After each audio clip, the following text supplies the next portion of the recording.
Sabi ni Senator Soto, mga kabahedor, madali daw kuno ang pera sa pabablog. Kaya gusto niya magbuwis na mga vlogger. Wala stick. Ano madali. O, ang iba dyan, umabot na ng ilang dekada, hindi nga na-monetize. Ang bihira. Ang klaro nga salita dyan, ang madali, ang pera sa politiko. Kita mo naman, ilang bilyon nung nanakaw ng mga politiko.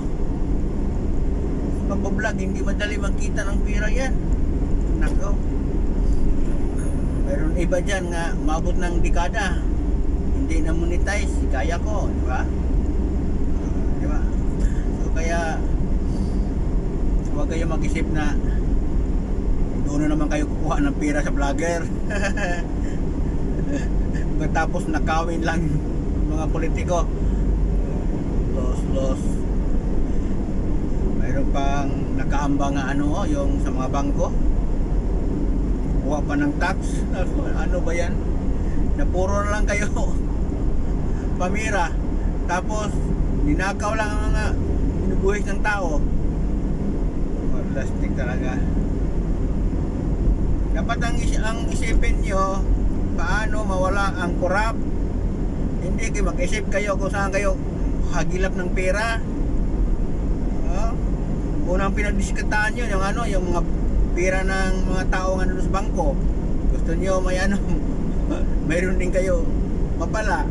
Ayun, mga vlogger na naman pinag-iniitan nyo. Wala, hindi kayo, wala talaga yung iniisip, kundi pera na lang, no? Dapat isipin nyo paano mawala yung mga kurap para wala nang masayang na pera.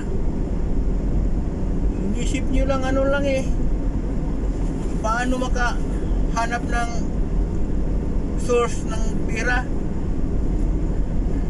sa mga tao pa rin bayan ng inaano nyo. Wala talaga naisip itong ibang politiko na ito eh. Puro lang pahirap sa tao ang ginagawa. Hero mo pinag-interesan mga vlogger kasi mayayaman daw mga vlogger. Mayroon iba mayaman talaga sa pag-vlog. Kung isipin nyo naman, mas marami ang hindi kumita sa pag-vlog.